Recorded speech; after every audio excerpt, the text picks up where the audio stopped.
you're like that Sharma ji ka beta jo bolte hai na ki arey. And that same girl who said no to me for 2.5, 3 years said, oh, she likes me and all, and she became my first girlfriend. Our investors made an offer to buy the business, and we thought the offer was fair. So what was the valuation? We accepted the offer. It was more than 200 crores. Oh wow.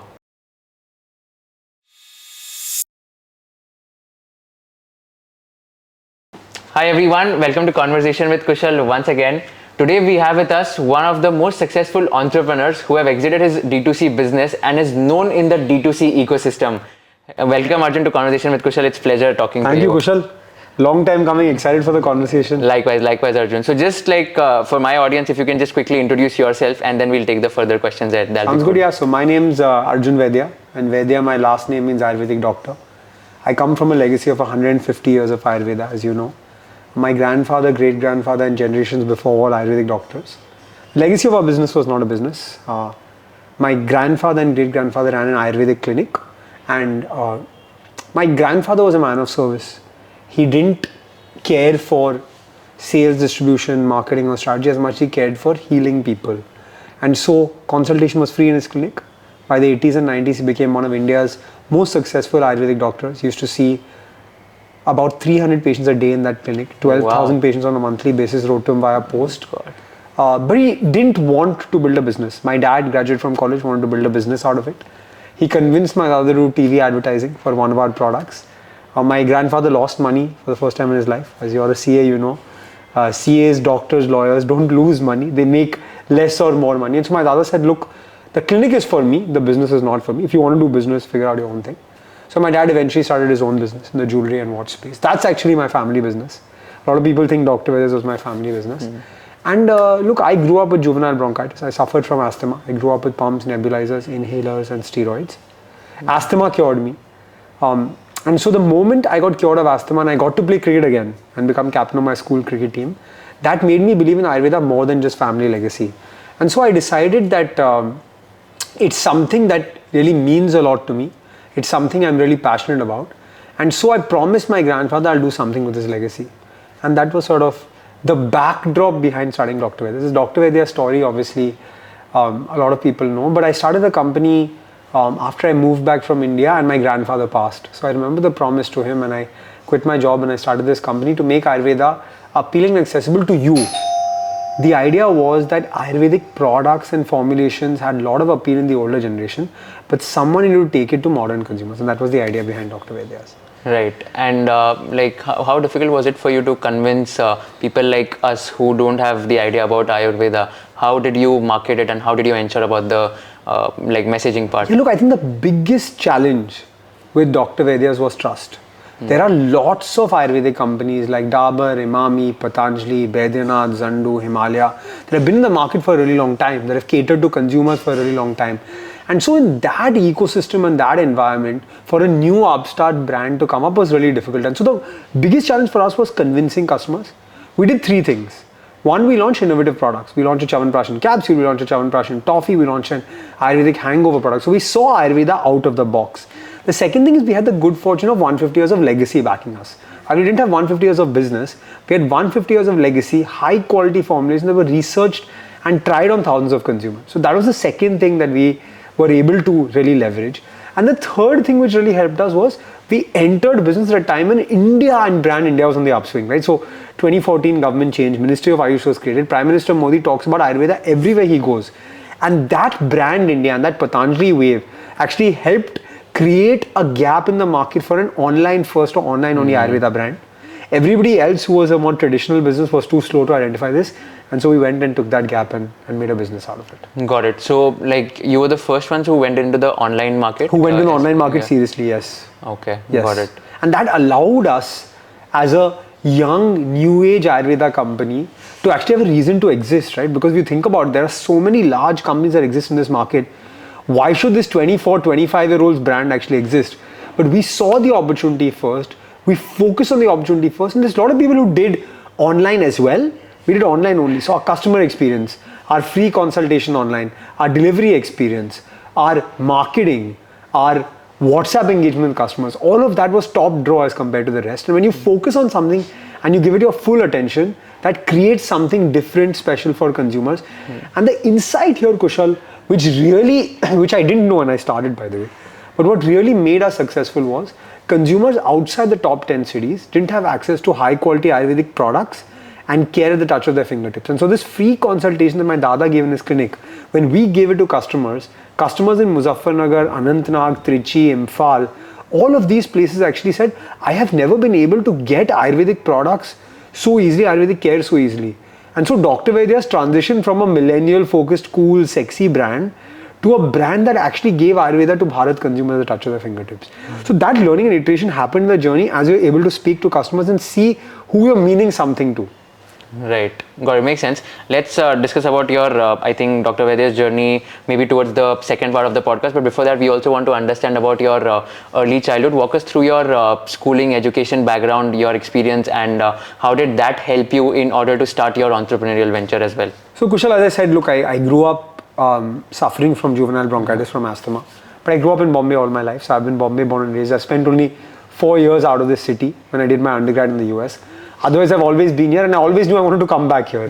There is something about this city that really draws me back and that really I love and that really sort of excites me. It's the energy of the city, it's the buzz, it's the environment, it's the nature of the city that everyone from across India comes here to live their dream, right? And so there's something about this city that kept me engaged with the city. If I talk about now my childhood, I loved and continue to love sports, but I grew up a chubby kid. And so I couldn't play sports. I tried out for the football team from the 3rd grade till the 8th grade every year. And I never made the football team, but I kept on trying. So I used to spend a lot of time doing cultural activities like dramatics and elocution and debates and all of those things. I knew as a child growing up as well that I was one of those people that had to work harder than everybody else. You know, there are those people who just like study a little bit and get great grades, right? I was not one of those people. I had to work much harder than everybody else. So I think from that age itself, I knew that I would have to work harder than everybody else. And so that discipline and consistency that I saw in my grandfather, like I remember growing up, my grandfather had the same routine every day. He'd wake up at 4:30 a.m. He'd read for 1 hour. He'd have the same papaya every morning, go to Willingdon Club, play golf, first tee off 6:15 a.m., come back home at 9, have the same breakfast, go to work every day at the same time, wearing a white safari suit, same glasses, black, perfectly polished shoes, and a 5 rupee red pen in his pocket. And I asked him, why 5 rupee red pen? You've made it in life, this, that, whatever. I remember in grade 5 in school in Bombay, we switched from pencil to pen. And he gave me a Schaefer pen at that time, which was I think like 3,000 rupees. And it was a big deal for me. So I asked him, this was like 2000 and I don't know, like 3 or something, 2002, 2003. Yeah. No, I'm just thinking of 5,000 aaj kitna hoga. So 3,000-4,000 rupee ka pen tha. Yeah. At that time, and it came in a box and all of that, and it was like a heavy pen and stuff like that. Like a first, you know, like you're starting to write now, so you should have a nice pen. So I said, Dada, you're giving me this 3,000-4,000 rupee pen. Aapke ghar pe I've seen many nice pens. I've seen Parker, I've seen Mobla, all of that, but like, aap nahi use karte ho. And he said, I carry this 5 rupee pen every day in my pocket because it reminds me where I came from. So he said, how much ever you have today, you should remember where you came from and be okay to go back there anytime. What you have right now should be in your mind temporary. That was a big thing I learned from my Dada. So I learned lots about discipline, consistency from him, and studying hard was obviously a big part of what I did, and eventually that allowed me to go to Ivy League school and get perfect grades there. I graduated from Brown with honors. I was part of a group called Phi Beta Kappa, which is the top 1% of students in the US. I did my IB in Ambani school. I got 44 out of 45. So I really studied hard in school, and I guess you were like the topper since childhood. But I guess because I didn't play sports, studies hi karna tha na, to fir, but I started playing sports a lot when I was in college and after college. And so now those people who were in the school team at that time, I can tell you I'm fitter than them at least, and I'm able to play football better than them. So you're like that Sharma ji ka beta, jo bolte hai na ki, are. But I love, look, I think like I've always loved sports, and so I remember actually when I was in school, I really liked this girl when I was in the 7th grade, and 8th grade and 9th grade, and I was a chubby kid, so obviously she didn't like me. And then I broke my hand, like this whole thing till the top is broken. Oh my We were God. playing football in school on a Saturday. I was the first batch in ICSE that had environmental education. 2007 ICSE was the first time they introduced it. So they introduced it middle of the year. Like 9th के बाद 10th में introduce किया. तो हमें 2 साल का curriculum 1 साल में करना था. So we would go on Saturdays to school. So I was playing football after that EVE class on Saturday, and I slipped. There was some moss a puddle of moss that opened, and we had a basketball court. We were playing football. So I slipped. I fell like this. And I felt full body weight on my hand. I was probably like 10 kilos more than I am today, and full body weight on this hand like this, so the full bone cracked, right? And then had a surgery and this and whatever, and I was like on bed rest for 10 days types, and for some reason I didn't eat properly in those 10 days because antibiotics, medicines, whatever, and I lost weight. And then I lost weight, and that same girl who said no to me for 2.5, 3 years said, oh, she likes me and all, and she became my first girlfriend.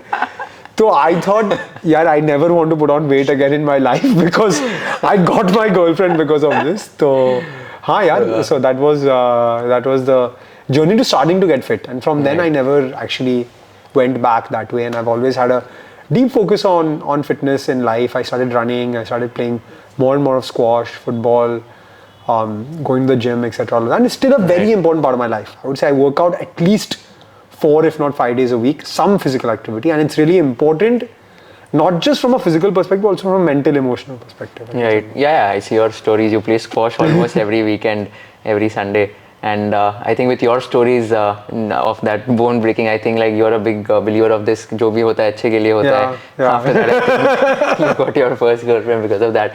We also got to know, by the way, based on my research, that you also share your, I think, classroom with Aakash Ambani, or in those school days or your graduation days. So How we was went that to experience? Dhirubhai Ambani International School together, and then we went to college together as well. And I think, I mean, I would Any say incident that you I would say recall? I knew him before he was in work, etc. All of that, and so find him to be one of the most humble people that I know, one of the nicest people that I know, a friend who even today when I speak to, there is no feeling that he is who he is and I'm who I am. And I think I remember during my wedding specifically, right? By this time we were both 5 years back into Bombay. We had both moved back to Bombay, and I remember for my wedding was in BKC, and after the Bharat, most of my friends left because फिर शादी reception में कौन रहता है? He went back. Our school was close to the wedding. When you went back to our school, changed, and then came back for the wedding, and then he asked me, "Is it okay to leave?" And even for my Sangeet, which was the next day, he stayed till 5 a.m. and at 5 a.m. when the lights came on, he said, "Boss, now can I go home?" Right? So I think he's a very humble person, and humility at that level is something that you have to respect because you get a lot of attention and all of that. And I think that like I've learned that I see that in him, I see that in my dad as well, I saw that in my granddad. And I think the most successful people I've seen are always the most humble. Yeah. The most humble, right? They respect people, they respect the people they work with a lot. They respect people around them. Old relationships, friendships are taken very seriously. I think that's really important. Yeah, I think it's like difficult to, let's say, like once you've achieved that success, it's difficult to maintain that rather than, you know, like just going and achieving and it's important for it not to get to your head. Yeah. Right? It's not easy because lots of people are constantly showering you with attention, right? Like, for example, today when we went for the CA event, I remember as you were leaving and I was entering, there was a whole group of people that were behind you, right? And wanting to have a conversation with you, etc. All of that. Now, in all of that, you have to still stay razor sharp, focused on what you're doing, and it's not easy. Yeah. But it's a characteristic I've seen in the most successful people that I've met. They're the most humble. Right. So this was one piece of advice which I had got from my mentor, who is Padma Shri T.N. Manoharan. He's the chairman of IDBI Bank.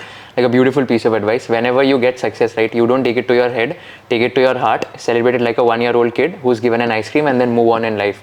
If you fail, don't take it to your heart, otherwise you will keep complaining and crying all the time. Take it to your head, analyze what went wrong, and then don't repeat the mistake. Yeah. Irrespective of whether you are being successful or failing, it's important to move on. If you're successful, move on to achieve bigger milestone. If you fail, you have to move on in order to achieve success. That was a beautiful thing. When you get success, take it to your heart, celebrate like a 1-year-old kid who's got an ice cream and move on. Right, exactly. Move on. I remember while we were at Dr. Vaidya's, like as an entrepreneur, you always want more and more and more and more. Right? Yeah, So you're never satisfied. So when we had 0 orders a day, I would dream कि यार एक दिन में 10 orders आ जाएंगे. 10 orders आ गए, फिर I was like 50 orders पे हम celebrate करेंगे. 50 orders पे पहुंच गए, and we were like, okay, अभी 100 orders तक पहुंचना है. And Trisha told me one thing. She said, look, I agree with your ambition and I agree with your wanting to get better and better, but it's important to stop and celebrate. So we institute something in our organization that every time we cross another 100 order milestone, we'll cut a cake. And so every 100 milestone from 100 orders a day to 10,000 orders a day, we cut a cake. Wow. That meant sometimes cutting 3 cakes a week, 4 cakes a week, but it was okay.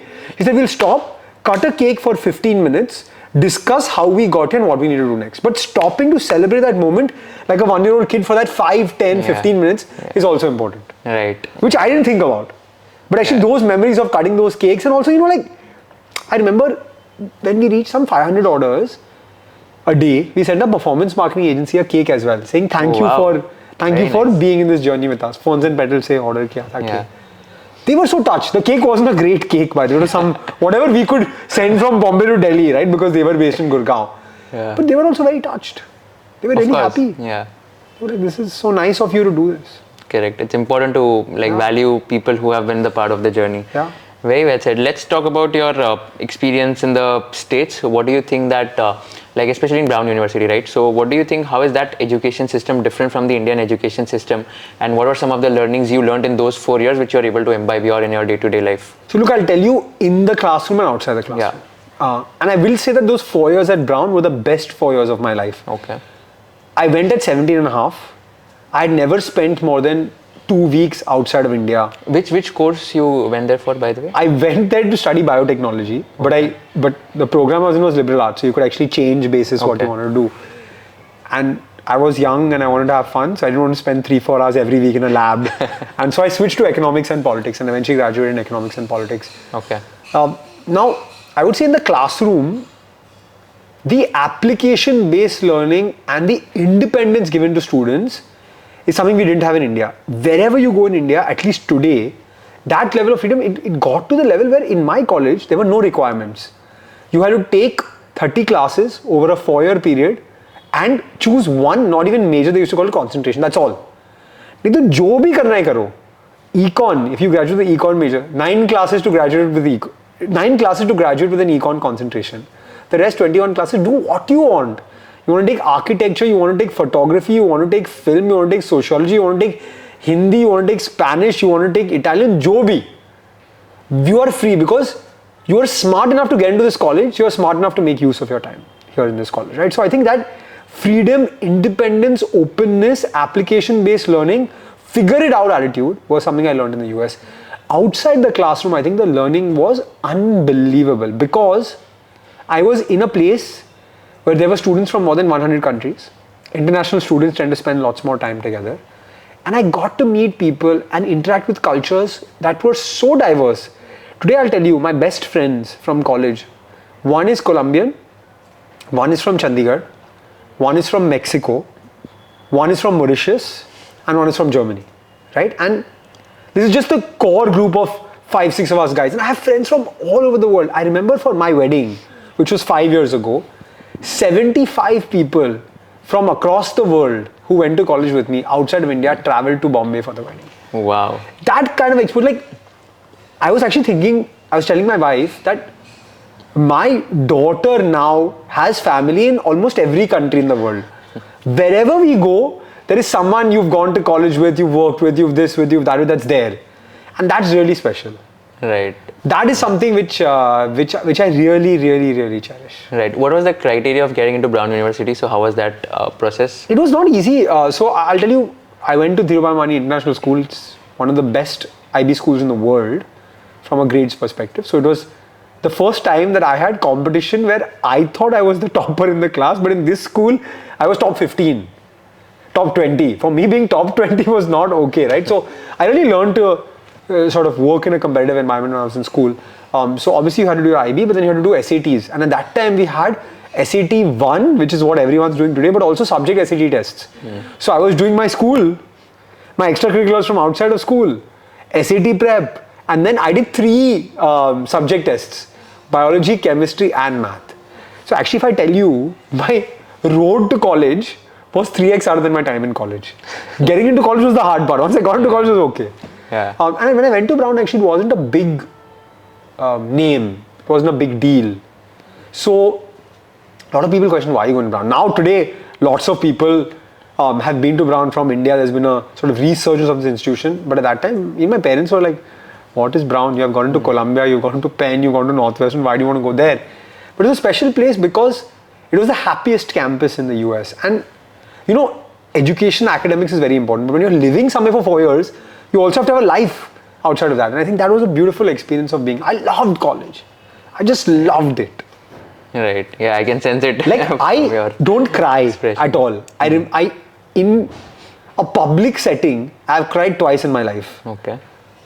The day I graduated from college and my graduation ceremony was over, and I was like, it's done. Yeah. I'm packing my bags and tonight I'm leaving. I cried in front of my parents, and I remember like all of us friends chilled in my house one last time.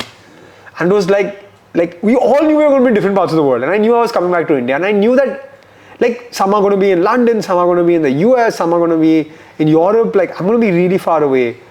And that moment of just us saying bye, it was like super, super hard. And then when I sold the company, I told my team. Okay. Telling my team that I was selling the company was a tough moment. Okay, got it.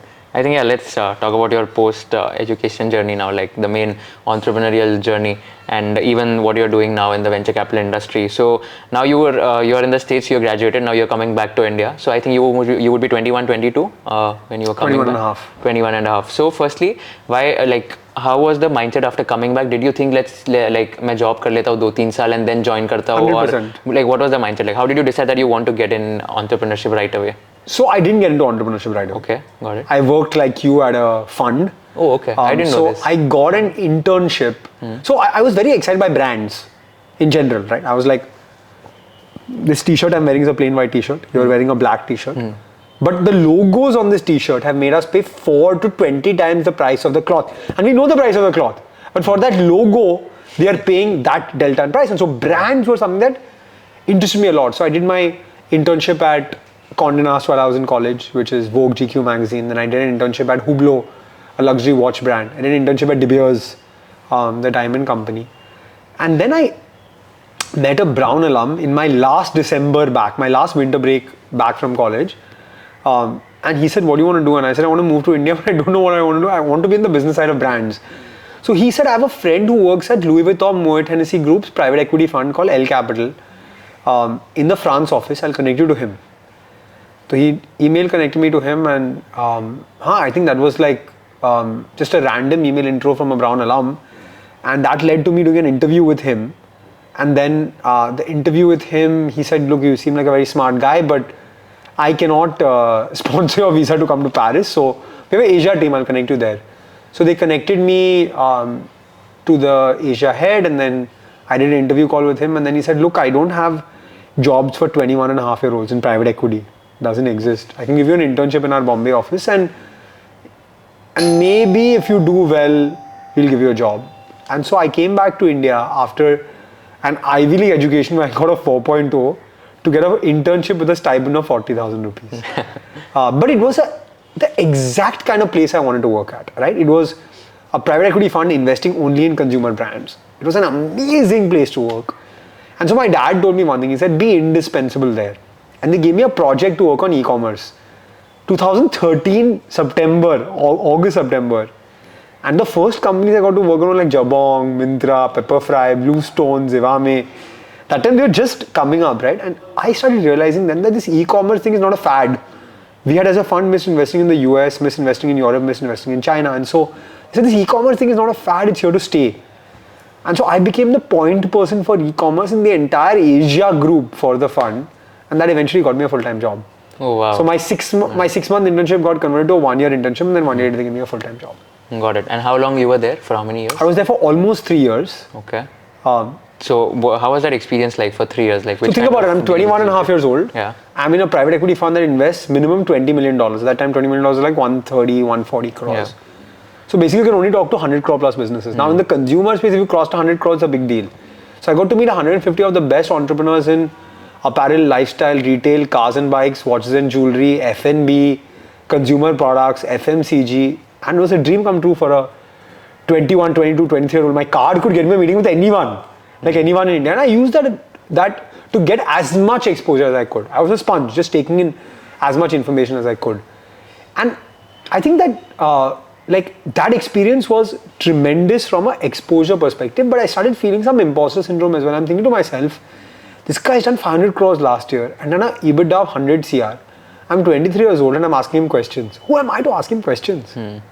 Like, who am I? Is it even relevant, right? So I thought I'll move to the early stage investing side. Maybe that's a better place to be because I'm actually closer to the business. And eventually I knew life mein kabhi koi startup karna hai, right? So I interviewed at one of the top VC funds in India and I didn't get the job. I got a call back saying you're damn smart, but you just missed the cart. So we'll connect you to our portfolio companies, you'll be a good fit there. So they connect me to 3 portfolio companies, I remember. And one was Kunal Shah, as he had just sold Freecharge and he wanted someone to manage his angel investments. The second was Kardeko, to be an EA to the founder. And the third was Bira, to be the city CEO of Bombay. At this time, none of these companies were big. But then eventually I took the decision to start Dr. Vaidya's and so eventually I didn't take any of these roles. But that was the journey. And I think the toughest decision for me was quitting my job and starting up. Right. Because at 24 and a half years old, I was earning 30 lakhs a year. Oh, wow. That's a lot of money at that time, 2016. Right. 15, 16. So 30 lakhs at that time would be like, I don't know, like 50, 60 lakhs today. Correct. At that age, that's lots of money. Lots of money. Right. Yeah, I think it would be a very tough decision because you're having a stable source of income which you have to forego. No, and also it's stable source of income and it's a serious income, right? Yeah. So I was earning 50,000 rupees and I'm like, theek hai, anyways, not so much. So, but at that time to earn that kind of money, I had an office in first Taj Kolaba. Oh, wow. We had a suite in Taj Kolaba and then we moved to Maker Mac City in BKC, which is the most expensive office building in Bombay, right? So, leaving that was not easy and then going to this environment where you don't have an office, you don't have an infrastructure, you're alone. Yeah. I remember a recruiter in the early days of Dr. Vaidya saying, I was like, hey, like, will you recruit? This is what I'm doing. And they were like, where's your website? I was like, no, I have a LinkedIn page I put up. They were like, make a website else we won't even recruit for you. Right. No, so this is very interesting. So, any investments which you can talk about in those 3 years which you were a part of, like which have become very big, although like that was very long back. But they were very known companies, right? So we were investors in Fab India. Okay. We were investors in PVR Cinemas. Oh, wow. We were investors. So how was your experience talking to these founders? Amazing. I got to sit, once I got to go to a Fab India board meeting. I remember it was just like life-changing experience for me. And I got to do a presentation on one category there to the whole board at 23 years old. So it was really, really interesting. Yeah, I loved it. And then I got to work on an investment in a company called Batil. It's a luxury dates business in the Middle East. So I got to work on that investment as well. But private equity में slow चलता है. Like साल में 1-2 deals होते हैं. How many deals would you have done in those 3 years? One. So one deal only. 2.5 years, one deal. Batil. Oh, okay. The rest were portfolio companies. Okay, got it. So I got to work with them, but they were not fresh investments. Got it. So now, like I think now you're 24, 25. Now thinking of quitting this and getting into. I took 6-8 months to quit. Oh, okay. That's a long period. Like. My team also there was like, are you sure you want to quit? Like you're on a really good trajectory in life right now. I was like, karna hai. Got it. So who convinced you in order to just move to Dr. Vaidya's and how was that decision? Yeah, it was not anyone who convinced me. When I was in college in the US, I had seen yoga being repackaged, yoga mats, yoga gyms, yoga apparel, Lululemon, multi-billion-dollar industry in the US. And I started thinking to myself, it's amazing that yoga is global, but it's not so amazing that Ayurveda, that Indian companies have not taken yoga to the world. And so we can't let the same happen with Ayurveda. So I called my Dada from campus and I remember telling him that I promise you, I won't let the same happen with Ayurveda. And then it was just what I said at 19, 20 years old, right? Yeah. But then I came back to India, I saw big changes happen in India. Indians were happy to consume Indian brands. Brand India was being built, government changed, Ministry of Ayush was created, Ayurveda was going through an upsurge. And in all of this macro, entrepreneurs always have macro tailwinds, but the micro was my dada past. And so we had this rich legacy, these formulations, a clinic with patients and a small manufacturing facility. And my dad was in his own business. So someone had to take it forward. And all of this thought process was churning in my mind, etc., all of that. But you have that one moment, right, with the switch flips. And for me, that moment was my dad's 50th birthday, April 2016. His team had a party for him in the office. And so I'd given a speech. They asked me to give a speech. I gave a speech there. And I spoke about my dad and what he had taught me and all of these things. At the end of the speech, so by this time my dada had passed. My dada's clinic was running as a dispensary. So only the patients who came with these prescriptions could get the medicine. And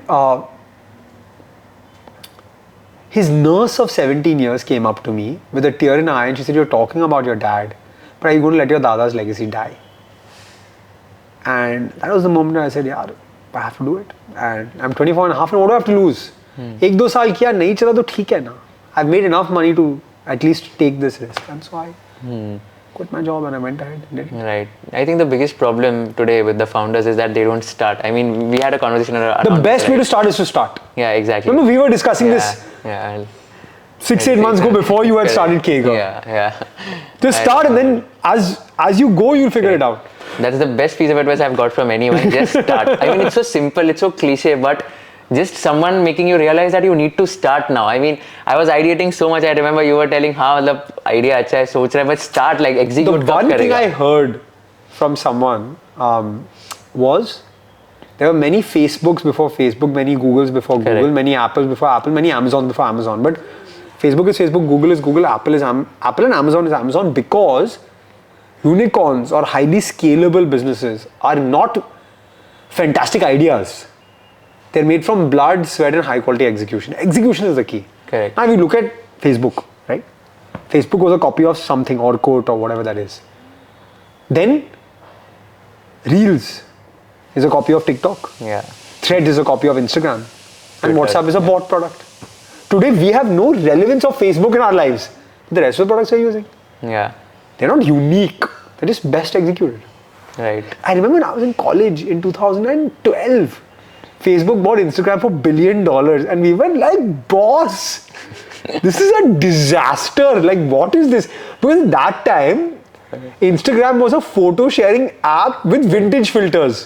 2012, you were not even using a phone, I assume. Yeah. But that time in our college, because we were hipster college, hippie type college, everyone used Instagram and it was all these like, filter use karo photo pe, old filter dalo, vintage filter dalo. That was what Instagram was. Yeah. If you look at the old logo of Instagram, not this current logo, the first logo of Instagram, it was an old Polaroid camera. Abhi they have iterated the logo, but the original logo was an old Polaroid camera. Right. And today I think that has been the most successful acquisition for Facebook, Meta. I don't know, maybe WhatsApp. We'll see. WhatsApp, Instagram. I think most successful, I think like it was successful. It didn't like go away, or it didn't. But at that time, we were thinking $1 billion for that. Yeah, that's a lot. We were discussing. And plus, like, it was not making revenue at that point in time. No revenue. So without, like, for a company which is not making revenues, you're paying $1 billion. And WhatsApp pay 15 million acquisition at that time. WhatsApp was also not making revenue. Yeah, exactly. Yeah, I mean, tough decisions, but these are like the most successful decisions. Bets, I think they're taking bets on the future. So now you're on to Dr. Vaidya's story. So let's talk about your entire journey here. What was your role after you got in here, and how did you scale this business? Like, what was Dr. Vaidya's before you joined in, and how did you contribute? This sounds like an interview question, but as I said, there was no brand, right? So we went about creating the brand from scratch, the logo from scratch. There was lots of good formulations, lots of good IP, and some sort of loyal patients and people who trusted my grandfather. But this business had to become bigger than my dada. So we named it Dr. Vaidya, is obviously named after him. It's pretty crazy we got the trademark actually, because Vaidya means Ayurvedic doctor. So it's the most generic word in Ayurveda. And we started to make a brand, as I said, appealing to you. And we started offline. Because in October 2016, brands were being built offline, right? But we failed miserably in offline. So we took the product. We had a big launch event at Taj Lands End Hotel in Bombay. Signed on 6 distributors, put 10 lakhs of stock in the market. What I didn't understand is, I have sold to distributors. While I've made a bill, only once they sell to retailers and retailers sell to end customers do I get paid. And obviously you didn't buy. I didn't have the money, the right to win and the customer pull for customers to go to chemist shops and pick up my product. And so eventually I went 3 months later, 4 months later to the chemist stores, to the distributors to collect the money, and I got 90% of my money back, or 90% of my products back, saying ये product बिका ही नहीं, तो return ले लो वापस. And that was a rude shock for me, because in my mind it was like 10 lakh का billing किया है, अभी next month 20 lakhs, फिर 50 lakhs, 1 crore, 5 crores, pan India, multi-billion dollar business बन जाता है. And then I was like, actually this is all like castles in the air. There's no reality here, right? And I think a lot of people say fail fast. I was very lucky to fail so early, because that failure taught me 2 things. One, offline is not for me and it's too competitive, and so I have to move to e-commerce. And 2, I don't know e-commerce, so I have to convince my girlfriend, who then became my fiancée, to join the business. And then I convinced Shisha to join the business. Her idea was actually to do e-commerce, because she was in the founding team at Nykaa. Oh, okay. And so she said, you should do e-commerce, and it's a great thing, and nobody's doing Ayurveda online and stuff like that. And so I convinced her to join the business, and that was the best business decision I made at Dr. Vaidya's. Okay. Because I got a co-founder on, I was able to manage the burden. See, a consumer brand which does manufacturing as well means there's lots of responsibilities, right? There's manufacturing, procurement, supply chain, legal, regulatory, approvals, and then there's sales, distribution, marketing, strategy, legal, HR, IT, admin, finance, accounts. And I was 25. I didn't know how to do all of these things together, right? So bringing on someone 8-9 months after I joined, who had similar skill sets to me, different skill sets from me, but a similar ambition and goal, meant that we could actually split the business and split the functions. And so while she did the day-to-day, I did the big picture. And that led to the starting of Dr. Vaidya's in the D2C channel. That time also D2C wasn't a term. D2C is a term from 2019 onwards. Yeah. And that journey now, obviously everyone knows, we started online, we went from 0 to 50 orders a day in 1 year, and then we hyperscaled the business. So 5,000 orders a day, 2 million transacting customers just on our website, launched 80 products, reached 500 plus cities across 6,500 pin codes in India. Wow. Raised a Series A round from RP Sanjeev Goenka Group, and then eventually sold the business to them. Wow, that's commendable. What was the Eureka moment for you, when, like, the aha moment, ki haan yaar, abhi, like, this is going to blow So the up? Eureka moment was November 2018. I remember I was in a friend's house in this building itself, and I checked we used to check the Google Analytics every day towards the end of the day. And someone asked me at that friend's house, it was like 9:30, 10 at night, how's your business going and stuff. So I was like, let me show you. And I opened my Google Analytics and 30,000 था वो दिन का sale and 52 orders. I said, यार 52 orders हो गए, 30,000 रुपए हो गए. I started thinking to myself, यार last week का देखो. I was like 50, 48, 51, 52 orders. That was the moment I said, consistently, we are delivering 50 orders a day at a customer acquisition cost of less than 30% of average order value. This is a business now. It's not just like, as an entrepreneur, you fake it till you make it, right? So you're keeping on saying, chal raha hai. But then when I saw those numbers and he saw those numbers, he said, yaar, this is a business actually. You know, that's when I felt, yaar, now we can take it from here. Because a digital business, the good part is once you have taken the car from 0 to first gear and gaadi chal rahi hai, then you can go to second, third, fourth gear, because you have to learn to get the car in gear. Once the car is in gear, you can keep going into a higher gear. How did you keep your customer acquisition cost so low, 30% of the average? Like, I'll be honest with you, at that time competition was very low in digital marketing, and so performance marketing wasn't as competitive. Okay. We built Dr. Vaidya's for 2 years only on performance marketing. You can't do that today, but it was a benefit of being in that time and being an early mover in the market. Right. So no one was doing performance marketing back then. Nobody was selling Ayurveda online. No one was online. Yeah. There was no exactly. single brand website selling Ayurveda. Everyone was going on Amazon. Correct. But I gave this experience a free consultation. The engagement, the traffic, the content, all of that stuff just captured consumers' imagination. Right. Got it. And like, after you scaled and then you raised your Series A, and also when did you decide that, okay, now it's the right time to exit, and how was that entire process? I'll tell you about exit, right? Yeah. There is no right time to exit, and there is no plan to exit. The people who plan to exit will very rarely succeed to exit, because if you plan to exit, you don't get the exit, you're screwed. So I never planned to exit the business. But as the business scaled 7 times in the year 2020, the year of COVID, our investors made an offer to buy the business, and we thought the offer was fair. So what was the valuation? We accepted the offer. It was more than 200 crores. Oh wow, that's a lot. And so at that time, like, were these acquisitions and mergers like We were very one of common? the first few acquisitions, I would say. Okay. हमारे पहले Beardo हुआ था. That was the only D2C acquisition that happened before us. Marico bought Beardo. Correct. उसके बाद second हमारा acquisition था. Now you have seen lots of D2C acquisitions, but I think we were the Right. first few, and so I get lots of D2C founders coming to me saying, why did you do it? How do you do it? How do I think about it? I must have spoken to more than 100 founders, 30, 40 of whom have sold their business, on how to sell their business, how to think about it. Got it. What's the thought process that goes behind Right. it? What you should look out for, how you should think about it. Right. So I think after mentioning the amount on a lighter note, how are you managing those investments? what do you do with that? I think firstly people ask me, did life change? Right? Yeah. Life didn't change. This house that we're sitting in is one thing that we were sort of able to get in the same building as my parents. And that life didn't change so much. Honestly, we've invested most of the money back into instruments that create more wealth. How much, like equities and all, or the mutual so funds? we run a family office that invests across all asset classes. So from fixed deposits to bonds to venture debt to corporate bonds on the debt side, and then on the equity side from plain vanilla mutual funds to PMS strategies to direct investments in startups and even venture capital private equity funds. We have everything in the portfolio. It's pretty diversified family office portfolio. My brother and my... like, what would be the most allocated asset? For me personally, my wealth, if I not my family's wealth, but my wealth in the startup space. Oh, is it? What proportion? I still invest 70% of my monthly income back into startups. Oh, wow.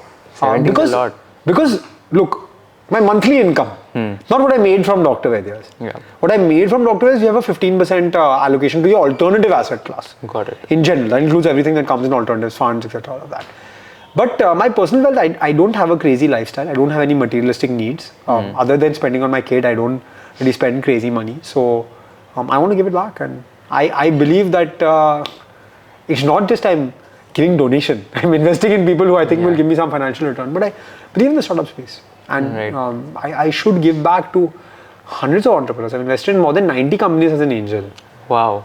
And that's my way of fueling the ecosystem, fueling the next generation of India. I'm very passionate about this, right? So I care about it. Which one would be the prominent ones? You would know companies like Jar. Yeah. You would know companies like KwK, which is pretty famous. In the consumer space, Perfora has done quite well, come on Shark Tank. Jimmy's Cocktails, we've talked about. That's one of my angel portfolio. There's a company called Bellora that I'm invested in. A company called App Brew, One Impression in the creator space, which we've talked about. Yeah. There's a company called One Code that's now Zet, that's doing very well. In the agri space, we're in Iki Foods. So it's very diversified. Like, I thought it would be just So we D2C. started as D2C and D2C enablers, and then we said, like, why should we only stick to this space? So we invested in Growth School, Growth X, Raj's company, House of X, which merges the creator space with the D2C world. So I think all of these companies, and I think it's just fun to work with entrepreneurs. I invested in a quick delivery company called ZFW, which is now called Zippy, which gives D2C brands Zepto-like fulfillment. So I think all of these have been nice investments, got to meet some great people, got to have some great friends across India. Yeah. Very impressive. If someone wants to start something in the D2C space, what are some 3 insights they should be aware of according to you? Yeah, so I think the first insight is that you can't build a brand based on performance marketing like I did, right? You've got to build a brand, and that brand will help you fuel your performance marketing as well, because customer acquisition costs are all time high. Think about demand supply, right? The number of brands is 2x, 3x, 5x, 10x. While the customers have also increased, the supply of ads means the cost of ad is increased, right? So you have to have something more than just performance marketing. That's number one. Number two, I think you can't do a Me Too product now because all the Me Too products have been made. 3-5 years ago, you could make a Me Too product, you could sell what's selling on Amazon and build a brand. Today you can't because everyone's done it already. So some difference in some moat. It could be price, it could be distribution strategy, it could be branding, it could be content strategy, it could be product quality, it could be innovation on product, it could be R&D. Something has to be different about your product. That's the second insight. And the third insight I would say is you've got to delight your customer now. The customer expects more. They want delivery in same day, next day if it's in a metro city. They want the founder's video to come to them when the product is delivered to them. They want a special gift if they're the top 1% or 10% of customers. So do that little bit extra that Apple has done when you open the iPhone, and that experience of bounce that comes from opening the iPhone, that delight has to come. Like I spent 1.5 lakh rupees or 1.2 lakh rupees buying an iPhone, But it all feels worth it when that bounce comes and I open the iPhone and touch the iPhone and it's in my hand and that opening entry screen comes on the iPhone, right? So I think that delight is important. These three things I would say. That is interesting. The founder's video, if someone is delivering a product, like who does that? Like, is there any company? Which I should do it. Oh, is it? So I was scared of asthma using our formulation. I came on the ad for our asthma product talking myself. Okay. If you see brands today, customers see through brand ambassadors, right? Because they know they're paid. And so if a founder does a video, I did a video for my top 500 customers on Diwali of 2020. Every single customer got a video, personalized video. So with you their name. recorded 500? At that time there was no AI, right? So I had to record 500 hi and then say Kushal and say Rutik and say Shreyan. But now there's AI. But at that time I recorded 500 videos. Wow. Yeah, now there are companies which are doing customized messages and video messages. Correct. Right. But there was no AI at that time. Correct. Yeah, exactly. So now like your entrepreneurial journey, like you exited successfully and you made like a huge amount of money as well. So didn't you think of starting something again in the D2C space or startup? Because I have heard this quote, once an entrepreneur, always an entrepreneur. So didn't you start something in any segment? I'm not saying I'll never start again. And Trisha will start again because she's the operator and it's in her. But currently I'm enjoying what I'm doing. I think entrepreneurship for me was a very, very intense experience as well. We were young. We didn't build a good team to start with. We learned about the importance of team later on. And so it took a lot out of me. And so I think I needed some time to cool off and I'm really enjoying what I'm doing. I think the great part about what I'm doing is in some way, it is still enabling the same ecosystem of founders. I still get to meet 10 founders, 5 founders every day. Can you just tell everyone what are you doing? Yeah, so I started angel investing as I said, and then in December 2021 I partnered with a large Belgian private equity fund called Invest, who are investors in companies like Sula, Viba, Epigamia, Purple, Wakefit, Heads Up for Tails, globally in Oatly, Vita Coco, Pop Chips, Chewy.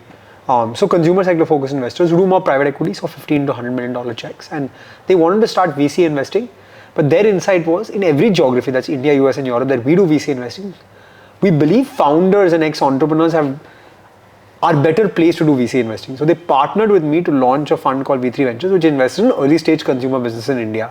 So here we do $1 to $5 million checks in consumer brands, platforms, enablers, and technology, right? And so we've invested in KwK FM, we invested in Ayurveda. On this podcast, I'll talk about it, although it's not come out in the press, but we've completed investment in a vernacular education platform called Entry, which started as a Kerala-based job upskilling platform and now is sort of gone into job upskilling across all kinds of languages. That investment was completed about 2 weeks back now. So it's not come out in the press yet, it's first on your podcast. And we've done one more in a zero sugar, low calorie ice cream called Go Zero, started by an amazing founder, Bombay-based Kiran, who is from the family of Apsara. Which is an iconic Bombay ice cream brand, and so I first a consumer of that product, then invested in the company. We're in the process of closing something in the QSR space, which should close in the next couple of weeks. So yeah, lots happening now. Wow, that's amazing. What would you look for specifically before investing? Like founder first and then the product first, then the founder, or maybe? I think at the early stage, it's founder first, because everything is predicated on the person. So I would say 50% founder, 20% market size, and 30% then business, economics, team. But founders will look, there is a mountain, right? And you have decided to climb the mountain. You want to reach the peak. Now, whether you take X path or you climb up a little bit on X path and then there's a blizzard and then you have to come back down and go on Y path, you still want to get to the summit, and only the founder can get to the summit. Right? So people ask me, how deeply involved do you get into your companies? No, I'm invested in someone, I trust them. If I start getting involved in the business, I'm not the captain of the ship. I'm the guy who will help the captain to put the sail up when the weather is too windy. I'm an enabler, but I'm definitely not the founder. I'm not operationally involved. I don't run the business day to day. Right. It's tough as an entrepreneur when you know your portfolio company is doing something wrong, but you can't step in and do it for them. You can give the advice, you can give the feedback, you can have the conversation, but that's about it. Right. So I'm sure you must also be involved in hiring part of helping, not involved. Helping. No, not the founders. I'm saying about the fund which you are a part of. Correct. So you would also hire like a lot of people for your fund. So most of the people who are watching this are also someone who wants to work in venture capital industry. So if they want a job in the VC space, what are some skill sets they should focus on right from their let's say graduation days, and how can they also be a part of the VC ecosystem? The biggest thing you can do in VC is show initiative, right? VC is different from private equity because you don't need as deep a knowledge of finance. You don't need as deep a knowledge on financial modeling. You don't need as deep a knowledge on financial statements as you do on market, as you do on understanding the fundamentals of business, unit economics and growth. And the key in the VC space is network and engagement with founders. So I would rather someone join a angel investment platform and listen to 50 pitch calls and speak to 50 founders one-on-one and show me that initiative than someone who's just done a great degree or got a great knowledge of financial instruments. A lot of our work is engagement. People ask me, you're a VC guy, man, you run a fund, how do you post so much on LinkedIn? You act as if you're a creator. I'm just like, my job as a VC is, when I write to a founder, I want 7 out of 10 of them to respond. If I am not active and they have not seen my content on LinkedIn before or they have not seen me anywhere else, I don't have 30 years of experience to back me. I have 2 years of investing experience. I'm up against fund managers who have 15, 20, 30 years of experience. How do I stand out? This is my way to stand out. And this is a new age way that investors, investment managers will be accessible to founders. Yeah. So that's why I do it. Okay. But initiative, I would say, connect with founders, access, network, critical in the VC space. Right. Crucial. Right. Game changing. I agree. So let's talk about the creator economy as well. Now, since you also create content on LinkedIn, I myself am active on YouTube, Instagram and LinkedIn. How is this entire space going and the influencer marketing which is there? So like, as you have experienced performance marketing for Dr. Vaidya's, there's also influencer marketing where you pay a lot of money to these influencers in order to lower your CACs and all. How is this entire shift going to change in the next decade or so in India as per you? Look, I think the big insight for me is, now that I know so many creators and I learn so much from people like you, brands and businesses need to think more like creators and creators need to think more like business owners. And the people who figure out the intersection of both, like what you're doing right now, are the people who get success because customers want genuineness, right? So think about a brand today, and like I help my dad with influencer marketing and the right faces for his brand, etc. All of that. I would rather pick someone who has an audience of 30,000 people instead of an audience of 1 million people, who's not promoting 20 brands a day, who cares about my brand, who will care for my video shoot. I remember they did a video shoot with someone who had 15,000 or 11,000 followers. But she was so excited, she called the makeup artist herself, she called the videographer herself, she asked her husband to be in the shoot also. And that did amazingly well for the brand because you could see the energy and enthusiasm, right? Not someone who's just doing 6 shoots a day for 6 different brands and you're placed into one of those, right? So I think when you're a brand, you need to be very careful and thought through about the vibe match between the creator and your brand. I think that's crucial. Right. And I think, creator economy was a very hot word in 21. And now it's become a word where people are very cautious to invest because lots of problems were created by creators and investors that didn't exist as problems. We've discussed so many of these where I was like, hey Kushal, is this actually a problem for creators? And you were like, no, it's not a problem, right? And so now I think what will be away from this world is one, the unnecessary problems that were created. A lot of the Web3 solutions that didn't need to exist for creators.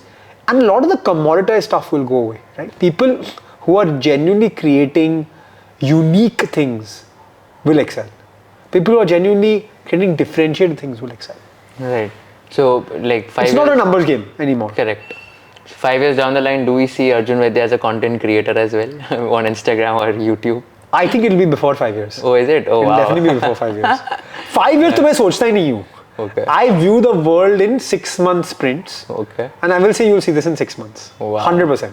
Wow. Looking forward to the content which is going to be I assume startups and D2C and all of that. What I know. That's going to be a game changer for sure. That's a niche industry, but I think there's no one whom I know. Don't talk about what you know, right? Yeah. Don't talk about, like, I'm not someone who'll post about something just because, even today, right? I really care about what I post. Even today on LinkedIn, I'll not post about something because it's trending. If it's trending and I care about it, I'll post about it. That is true. But otherwise, I'll care about only what I post about. Right. I'll post about only what I care about and what I know something about.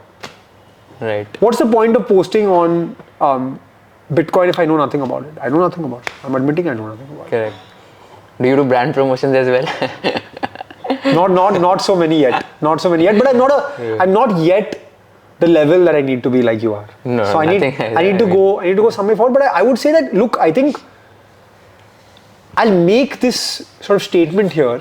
I think brands are going to start going to very different kinds of people now. Like, for example, Jimmy's has launched a brand called Hustle. It's an energy drink. I told Ankur, do your whole campaign with entrepreneurs. Or do your whole campaign with people who are hustlers. They may not need to be famous people. Some may be famous, some may be not. But their stories are very important to tell. Yeah. The human stories are very important. Yeah, I agree. So I'll tell you, Lenskart did something similar when they launched their Hustler collection. And I think they reached out to like a lot of people who used to hustle in their life. Like they picked up कि हाँ ये लग रहा है hustle करता है. So they reached out to them. And it's real. A customer cares about it, right? Correct. The most beautiful campaign I saw was when Soul Store partnered with Ganesh of Flatheads to launch a t-shirt thing, Down But Not Out. Yeah. On a Sunday morning. I bought that t-shirt in like 1 minute. Right. Because you can relate to that. And that's the best organic brand. I just love the fact that they were so quick at doing it. Correct, exactly. So this was just super fun, super insightful.